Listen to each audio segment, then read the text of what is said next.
नमस्कार, आप देख रहे हैं न्यूज 18 का डिजिटल प्लेटफॉर्म और मैं हूं आपके साथ सृष्टि शेखर। मध्य पूर्व में जारी भीषण युद्ध अब एक ऐसे मोड़ पर पहुंच गया है जहां आने वाले कुछ दिन पूरे क्षेत्र की दिशा तय कर सकता है। अमेरिका और ईरान के बीच चल रही इस जंग के बीच एक बड़ी खबर सामने आई है। तो रिपोर्ट्स की माने तो अमेरिकी राष्ट्रपति डोनाल्ड ट्रंप जल्द ही ईरान के साथ सीज फायर का ऐलान कर सकते हैं। इजरायली मीडिया का दावा है 28 मार्च को युद्ध रोकने की घोषणा संभव है, लेकिन यही संभावना अब इजराइल के लिए सबसे बड़ी चिंता बन गई है, क्योंकि अगर अमेरिका ने अचानक जंग रोक दी तो इजराइल की सैन्य रणनीति पर बड़ा असर पड़ सकता है। तो देखिए, क्या सच में सीज फायर होने वाला है, ये बड़ा सवाल है और उसके साथ ही इजराइल क्यों परेशान है, ये भी एक सवाल है।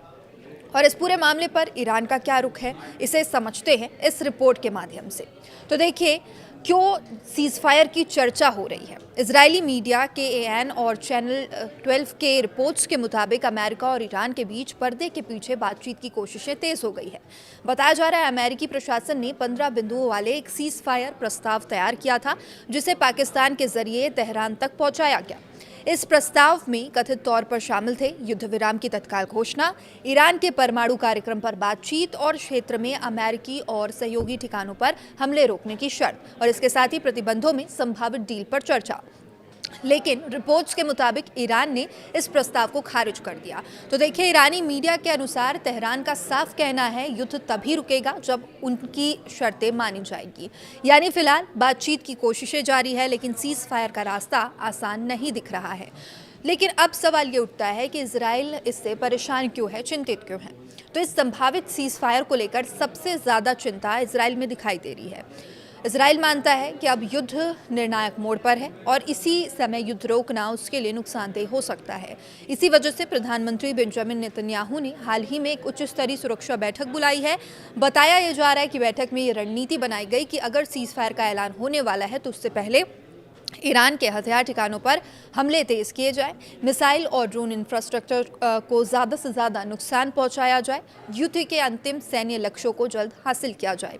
हालांकि इन दावों की आधिकारिक पुष्टि नहीं हुई है, लेकिन रिपोर्ट्स से साफ है कि इजराइल फिलहाल जंग रोकने के मूड में नहीं है। तो देखिए, अमेरिका की रणनीति क्या है, ये भी एक बड़ा सवाल उठता है। विश्लेषकों का मानना है कि अमेरिका इस युद्ध को लंबा खींचने से रोकना चाहता है, क्योंकि अगर संघर्ष और बढ़ता है तो पूरे मध्य पूर्व में अस्थिरता बढ़ सकती है, वैश्विक तेल आपूर्ति प्रभावित हो सकती है, अमेरिका को सीधे बड़े युद्ध में उतरना पड़ सकता है। और इसी वजह से अमेरिकी प्रशासन कूटनीतिक रास्ता खुला रखना चाहता है। रिपोर्ट्स के मुताबिक US सेंट्रल कमांड के प्रमुख का जल्द ही इजराइल दौरा भी हो सकता है, जहां आगे की रणनीति पर चर्चा हो सकती है। तो देखिए, इसमें ईरान का रुख सख्त है। पूरे घटनाक्रम के बीच ईरान का रुख अब भी बेहद सख्त बना हुआ है। तेहरान का कहना है कि वो दबाव में आकर कोई समझौता नहीं करेगा और युद्ध खत्म करने का फैसला सिर्फ उसकी शर्तों पर ही होगा। यानी फिलहाल साफ है कि सीज फायर की चर्चा ज़रूर तेज़ हो गई है, लेकिन ज़मीन पर हालात अभी भी बेहद तनावपूर्ण बने हुए हैं। तो कुल मिलाकर तस्वीर साफ है। एक तरफ अमेरिका युद्ध को रोकने की कोशिश कर रहा है, दूसरी तरफ इजराइल अपने सैन्य अभियान को तेज़ कर रहा है और तीसरी तरफ ईरान अब भी अपनी शर्तों पर अड़ा हुआ है। ऐसे में 28 मार्च सच में इस युद्ध के लिए निर्णायक दिन बन सकता है। अब देखना होगा ये कि कूटनीति इस भीषण संघर्ष को रोक पाएगी या फिर मध्य पूर्व की ये जंग और ज़्यादा भयानक रूप ले लेगी। लगातार हम हर अपडेट पर नज़र बनाए हुए हैं। देखते रहिए न्यूज़ 18। नमस्कार।